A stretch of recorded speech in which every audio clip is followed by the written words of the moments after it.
Bonjour à tous les auditeurs de Radio de la Save, c'est Cécile pour la Dog Attitude. Enfin, le soleil est revenu sur notre vallée, ça donne du baume au cœur.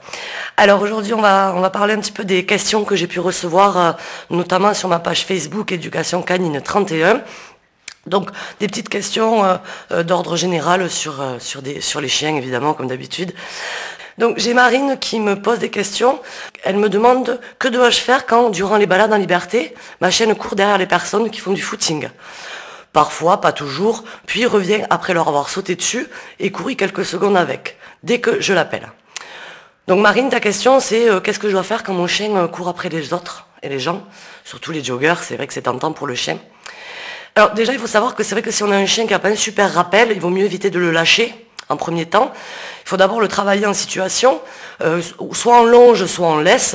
En longe, ça peut être intéressant, une longe de 8, 10, 15 mètres, qui va vous permettre d'avoir un chien en semi-liberté, mais tout en le contrôlant, entre guillemets, c'est-à-dire qu'il ne va pas se mettre à sauter sur les gens ou à poursuivre les gens. C'est pas forcément agréable pour le jogger non plus. Il faut toujours penser qu'il y a des gens qui peuvent avoir peur des chiens, ou avoir des actions du coup, ou des réflexes non contrôlés, et ce qui peut engendrer aussi des comportements à risque, et une peur du chien, il peut devenir agressif.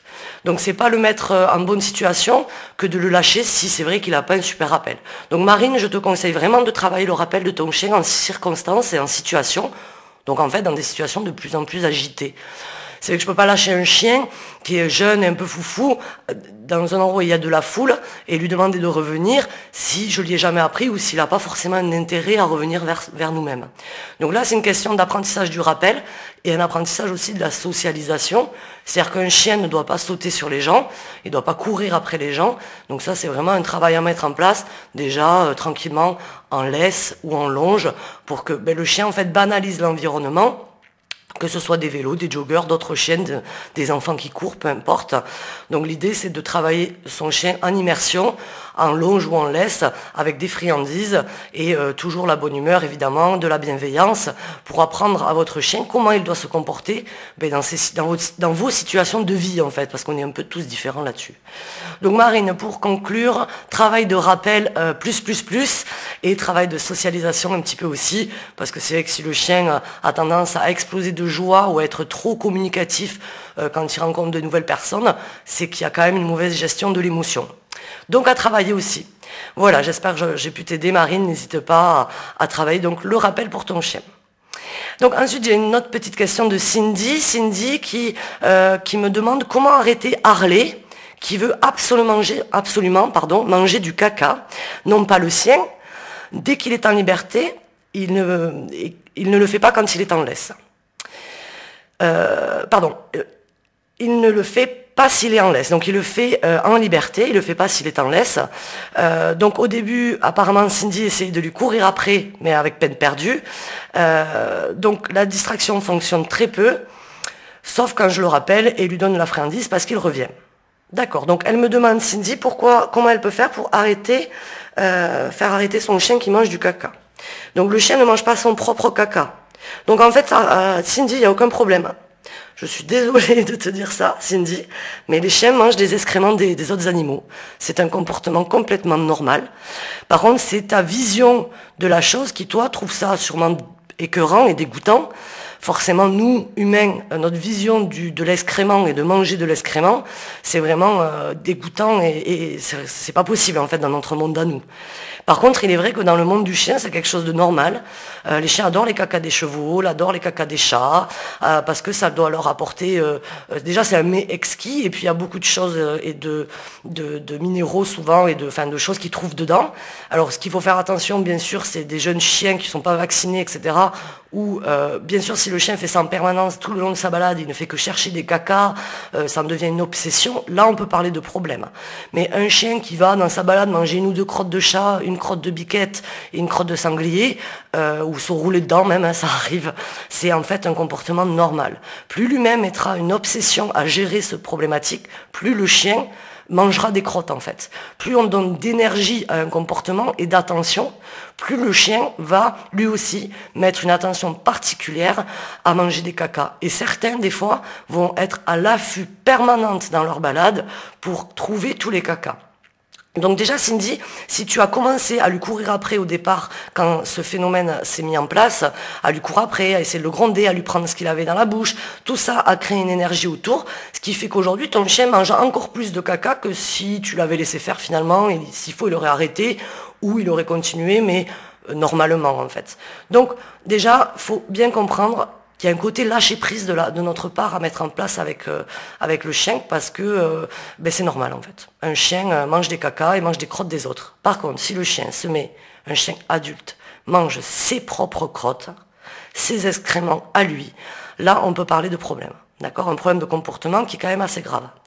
Voilà, un petit peu Cindy, si j'espère t'avoir rassuré là-dessus, dis-toi que c'est complètement normal et qu'il ne faut pas garder une obsession là-dessus. Alors évidemment, il arrive je parle toujours de généralité parce que faire du cas par cas c'est trop compliqué avec le vivant, mais bien sûr ça peut arriver des fois que les chiens ou les chats même attrapent des maladies, mais voilà, il ne faut pas non plus rester là-dessus et avoir peur en permanence parce que sinon on sortirait même pas dans la rue parce que on a toujours peur de quelque chose.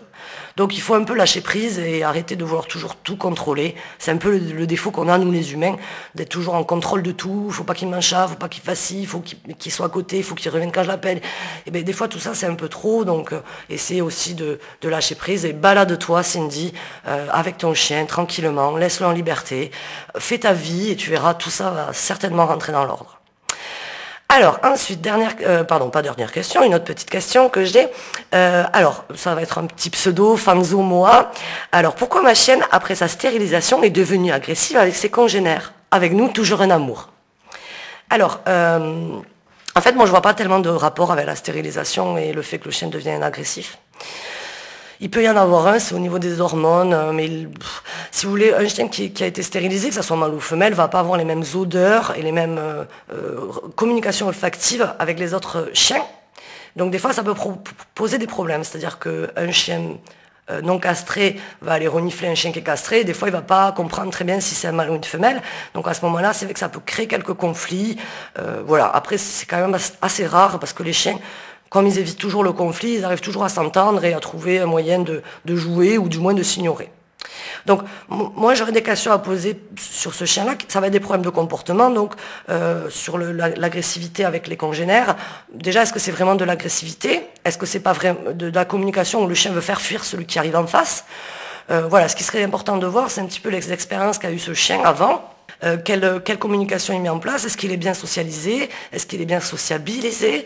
Est-ce qu'il a les bons codes de communication? Et il faut aussi penser que hormis la stérilisation, la chienne, c'est une chienne, oui, pardon. Donc elle a grandi, elle a plus le même âge qu'il y a quelques mois déjà. Et c'est vrai que les chiens grandissent vite, donc les étapes de maturation évoluent aussi. Donc moi, je te conseillerais de regarder un petit peu plus les expériences que tu as pu mettre en place avec ta chienne. Qu'est-ce qui s'est passé avec les autres chiens et quelle émotion, toi, tu y mets là-dedans aussi, parce que si un jour ça a grogné, que tu es intervenu, que les chiens sont un peu battus, etc., et qu'on reste sur cette expérience-là, à chaque fois que le chien va recroiser un autre chien, il va pas être très à l'aise, donc il va souvent être dans l'agressivité pour faire fuir l'autre, parce qu'il veut pas jouer, donc le seul moyen qu'il a pour lui expliquer, c'est d'être agressif, montrer les dents, grogner, aboyer, ou pincer, des fois aussi, si le congénère d'en face ne comprend pas les signaux. Et il y a aussi le chien qui a très très peur en fait, hein. Le chien a très peur, donc on est toujours dans le faire fuir l'autre. Et puis s'il peut pas le faire fuir ou que celui d'en face ne comprend pas ces signaux de communication, à un moment donné, le seul moyen pour vraiment se dégager d'une situation où la chienne n'est pas à l'aise avec les congénères, c'est de se battre. Hein. Voilà, donc, mais le chien fait toujours tout ce qu'il peut pour éviter le conflit. Donc s'il arrive au conflit, très souvent c'est que l'humain derrière, il a mal géré la situation, il n'a pas assez bien regardé les chiens. Où on l'a mis avec un chien qui n'était pas du tout adapté à sa personnalité. Mais voilà, il n'y a pas forcément de rapport avec la stérilisation. Je pense qu'il faut regarder ailleurs et regarder un petit peu la relation aussi qui est mise en place avec l'animal, regarder la personnalité du chien et regarder un petit peu les expériences qu'elle a eues avant. Donc il n'y a pas de réponse en fait, il faut pousser un peu la réflexion beaucoup plus loin. Voilà un petit peu, j'espère avoir répondu à votre question, mais c'est certain que là, j'en ai pas de tout en blanc, parce que déjà, il n'y a rien à voir avec les stérilations, à mon avis, et je pense qu'on est plus sur des histoires d'expérience et de compréhension du monde du chien et de sa communication. Ensuite, donc, j'ai Mélodie qui me demande pourquoi le soir, avant de s'endormir, ma chienne se grignote-t-elle les ongles des pattes arrière? Et que faire contre ces aboiements au portail dès que quelqu'un passe trop près à son goût? Alors, un petit message très intéressant. Donc, Mélodie, Alors, le chien qui va se grignoter les ongles, hein, des pattes arrière, un chien qui va se lécher les pattes pendant de longues heures, un chien qui se gratte souvent, tout le temps. Tout ceci sont des problèmes de comportement qui représentent un petit peu, si je puis dire, des TOC, des troubles obsessionnels du comportement, ou alors des tics si c'est impulsif. Dans tous les cas, ce n'est pas un comportement normal du chien. Mais Elodie, je te connais un petit peu, je sais que ta chienne a un passé difficile. Donc c'est une stéréotypie qu'elle risque de garder toute sa vie, même si je sais très bien que tu lui apportes aujourd'hui une vie beaucoup plus agréable. Mais voilà, c'est un problème, hélas, qui est difficile à faire passer, parce que voilà, c'est dû certainement à son passif, du stress, et du coup peut-être un peu d'ennui aussi. Voilà, regardez si déjà dans sa vie aujourd'hui, est-ce qu'il y a assez de distraction, assez de stimulation. Si c'est le soir avant de s'endormir, je pense que c'est quelque chose qui doit apaiser ta chienne, ce qui lui permet justement de s'endormir un peu mieux. Voilà, évidemment, si la chienne se blesse, arrive à s'ouvrir, à saigner, bon, ça devient vraiment un gros problème. Après, si elle se lime les ongles juste et que ça ne va pas plus loin, au vu du passé de la chienne, il est peut-être important de lâcher prise aussi encore une fois et de pas trop. C'est comme ça, elle a une vécu difficile et voilà. Je pense qu'avec un peu de distraction, mais voilà, tu peux essayer d'arranger le problème. Mais c'est vrai que si c'est que le soir avant d'aller au dodo, bon, c'est peut-être pas si gênant. Voilà. Ensuite, les aboiements. Que faire sur ces aboiements au portail dès que quelqu'un passe trop près à son goût? Eh bien oui, à son goût, mais c'est normal, s'il passe trop près, il n'a pas passé trop près, en fait, entre guillemets. Il faut bien comprendre déjà pourquoi le chien aboie. C'est une bonne question, ça. Parce que souvent, on se plaint des aboiements des chiens, celui du voisin ou du nôtre. Alors, déjà, il faut bien cerner que le chien est un animal qui a été sélectionné par nous, les humains, depuis très longtemps, sur sa capacité, justement, déjà à être proche de l'homme, évidemment, d'être amical, mais aussi sur sa capacité à prévenir des dangers potentiels qu'il pourrait y avoir à l'époque autour des fermes, du bétail, etc. N'oubliez pas que les chiens, à la base, sont des chiens de travail, et voilà, ils nous servaient, entre guillemets, avec beaucoup d'empathie, bien sûr, mais on travaillait ensemble à l'époque. C'est vrai qu'aujourd'hui, on travaille un peu moins avec nos chiens, on est plus dans de la compagnie. Donc le chien, l'homme a sélectionné le chien depuis des années pour sa capacité à prévenir. Donc aujourd'hui, quand notre chien aboie devant le portail, en fait ça nous ennuie. Mais alors que c'est un peu contradictoire parce que souvent en plus on prend le chien pour aussi aboyer et pour garder la maison. Donc voilà, on est un peu incohérent des fois là-dessus. Donc je vais faire un petit point, c'est important. Donc c'est une très bonne question, Mélodie. Donc le chien aboie déjà pour vous prévenir qu'il y a quelque chose qui se passe autour de la maison. Alors des fois quand la personne passe un peu loin, ça gêne pas parce que le chien se sent pas oppressé. Par contre, si la personne passe trop près de chez vous, et ça serait pareil pour vous d'ailleurs, hein, si la personne passait dans votre salon, je pense que, ou vraiment collée à vous, vous auriez une réaction de recul ou d'agressivité, d'accord. Donc le chien c'est pareil en fait, c'est pas qu'elle passe trop près à son propre goût, c'est qu'elle est près de la maison en fait, donc votre chien aboie pour vous prévenir qu'il y a quelque chose qui se passe, ou alors le chien aboie parce qu'il a peur de la personne qui s'approche de chez lui. Il faut voir quel type d'aboiement le chien met en place, est-ce que c'est un aboiement de peur ou un aboiement plutôt un peu agressif entre guillemets où il veut faire fuir la personne qui arrive devant chez lui. Donc déjà identifier l'aboiement, la peur ou vraiment le faire fuir, le gardiennage. Donc si le chien garde la maison, du coup, il vous prévient qu'il y a quelque chose qui se passe. À partir du moment où le chien prévient qu'il a fait son boulot de chien, il est intéressant de le remercier. Alors ça paraît, il y a des gens qui me prennent pour une folle quand je dis ça, mais pourtant c'est tellement de bon sens. Votre chien, il a fait son boulot, merci loulou, c'est super, maintenant je gère, il n'y a pas de souci. Et vous verrez la différence au fil des jours du comportement de votre chien au niveau des aboiements. Si je crie derrière mon chien, j'ouvre la fenêtre et je crie « Médor, tais-toi, la ferme !» à ce moment-là, le chien, il est persuadé que vous criez, vous aboyez vous aussi contre l'individu qui est devant chez vous. En fait, il est persuadé que vous vous mettez en équipe avec lui pour faire fuir. Donc très souvent, il augmente sa voix et il court encore plus fort. Donc, ça prouve bien que le chien, il n'a pas compris qu'il fallait qu'il se taise. Souvent, en plus, le lendemain, il recommence, ou 1 heure après, ou 5 minutes après. Et souvent, les chiens, en fait, on ne se rend pas compte, mais il est en panique devant le grillage pour vous dire qu'il y a quelque chose qui se passe et que personne ne l'aide. Donc, Mélodie, quand le chien aboie, c'est génial. Déjà, elle fait son boulot, c'est chouette. Donc, on va lui remercier. Merci Loulou, c'est super. On le fait de loin. Et si on voit que le chien reste en panique, ben, on va voir ce qui se passe avec elle. Voyons, qu'est-ce qui se passe? Oh, mais c'est rien, ma puce, c'est quelqu'un qui passe. C'est normal, c'est la vie. Il y a des humains aussi. Oui, oui. Allez, viens, on y va. Et très souvent, le chien retourne avec vous, apaisé, à la maison. À travailler, bien sûr, sur plusieurs semaines, surtout si on a un chien qui aboie depuis plusieurs années. Voilà un petit peu pour les aboiements. Allez, dernière petite question de Cindy, qui est en train d'apprendre le don à Harley. Donc, maintenant il anticipe, c'est-à-dire qu'il ralentit jusqu'à ce qu'il me voit mettre la main dans les friandises, et quand j'ai voulu espacer les friandises, ou une ou deux, alors il tente de reprendre ce qu'il me... il essaie de reprendre ce qu'il me donne, comme s'il était victime d'une injustice. Donc, comment bien gérer l'apprentissage sans faux pas, et sans développer de mauvaises manies? Donc, Cindy, pour récapituler, tu es en train d'apprendre le don à ton chien avec de la friandise. Du coup, dès que, au départ, ça marche, mais maintenant, quand tu veux espacer la friandise, le chien le voit bien et du coup, il ralentit son comportement parce qu'il se sent victime d'une injustice. Mais c'est la vérité, c'est injuste. Alors, c'est une très bonne question, Cindy aussi, même si j'en ai déjà parlé un petit peu dans mes anciennes rubriques. Il faut savoir que les chiens, en fait, ils ont on va appeler ça des notions de politesse à la base. C'est-à-dire que dans leur fratrie, quand ils naissent avec leur papa, leur maman plutôt, et les petits frères et sœurs, en fait, il y a plein d'apprentissages qu'ils font pendant les premières semaines de leur vie. Et il y en a un qui est essentiel, c'est quand un chien a quelque chose entre ses pattes ou dans sa gueule, en fait, aucun autre chien ne doit venir le chercher. Et d'ailleurs, la maman chien va s'amuser beaucoup de temps avec ses chiots à ça, c'est-à-dire qu'elle prend un objet en gueule, un jouet, peu importe ce qui traîne, un bout de bois.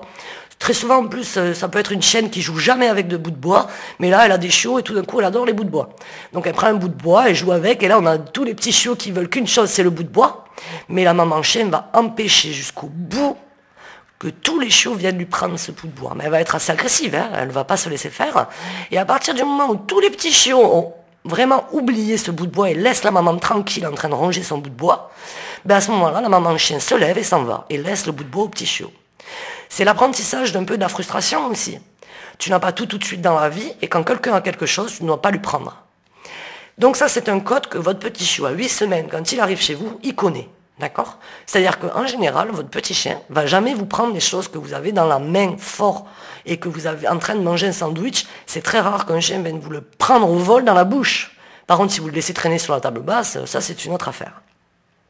Donc, dites-vous bien que déjà, prendre quelque chose en gueule d'un chien, pour lui, c'est pas normal en fait, ça ne se fait pas. Donc c'est un comportement à risque, vous pouvez vous faire mordre. C'est quelque chose qu'on dit souvent, on ne prend pas quelque chose dans la gueule du chien. Ça c'est important. Sinon, comme tu fais Cindy, on lui apprend à donner, ça c'est génial. Ou à échanger, il faut faire un troc avec le chien. Parce que les chiens, l'injustice, ils ne la supportent pas. Dans leur monde à eux, et on le voit beaucoup dans les groupes de chiens, ils sont très justes et très cohérents entre eux. C'est-à-dire qu'il y a il n'y a pas d'injustice, il faut être juste avec les chiens. Donc, à partir du moment où je prends quelque chose, mon chien a réussi à attraper quelque chose. Il est super fier en général d'avoir réussi à attraper peu importe que c'est, une petite proie, un bout de bâton, une balle, enfin peu importe. Et du coup, là, sinon on lui force à lui reprendre, pour lui c'est une injustice, c'est pas juste. Donc à partir de là, le chien va être déçu, va perdre confiance en vous, et risque, selon le caractère du chien, de devenir agressif quand vous essayez de lui prendre quelque chose. Ou alors, en général, il part en courant de l'autre côté. D'accord? Donc, déjà, il faut bien comprendre que c'est parce que c'est pas respectueux et que c'est pas juste. À partir du moment où on va vouloir troquer avec le chien, ça va être plus facile pour lui de comprendre et d'être coopératif. Donc, déjà, apprendre le don, il faut bien comprendre qu'en fait, Cindy, tu es en train de mélanger le troc et le don. C'est pas tout à fait pareil, en fait. C'est-à-dire que là, tu es en train d'apprendre à ton chien à troquer et tu veux de temps en temps que le troc se fasse sans que lui, il ait quelque chose en face. Donc oui, c'est pas juste, en fait. Donc je t'explique. Le troc, il est bien quand ton chien t'a piqué quelque chose et que tu veux absolument le récupérer parce que c'est grave, entre guillemets, ou c'est tes chaussures, c'est un bout d'un outil, enfin peu importe. À ce moment-là, au lieu de courir après le chien, de lui crier dessus, etc., on va prendre une petite friandise qui a de l'appétence pour votre chien, on va lui mettre sous le nez, et à ce moment-là, en général, il veut bien échanger ça contre la chaussette ou l'outil. Et du coup, là, on a fait un troc, on ne s'est pas mis en conflit avec l'animal pour absolument récupérer ce qu'on voulait récupérer, d'accord ? Ensuite, il y a le don, c'est-à-dire le don, quand on peut utiliser notre mot bien sûr, mais quand on veut lui relancer une balle ou un jouet par exemple. Hein.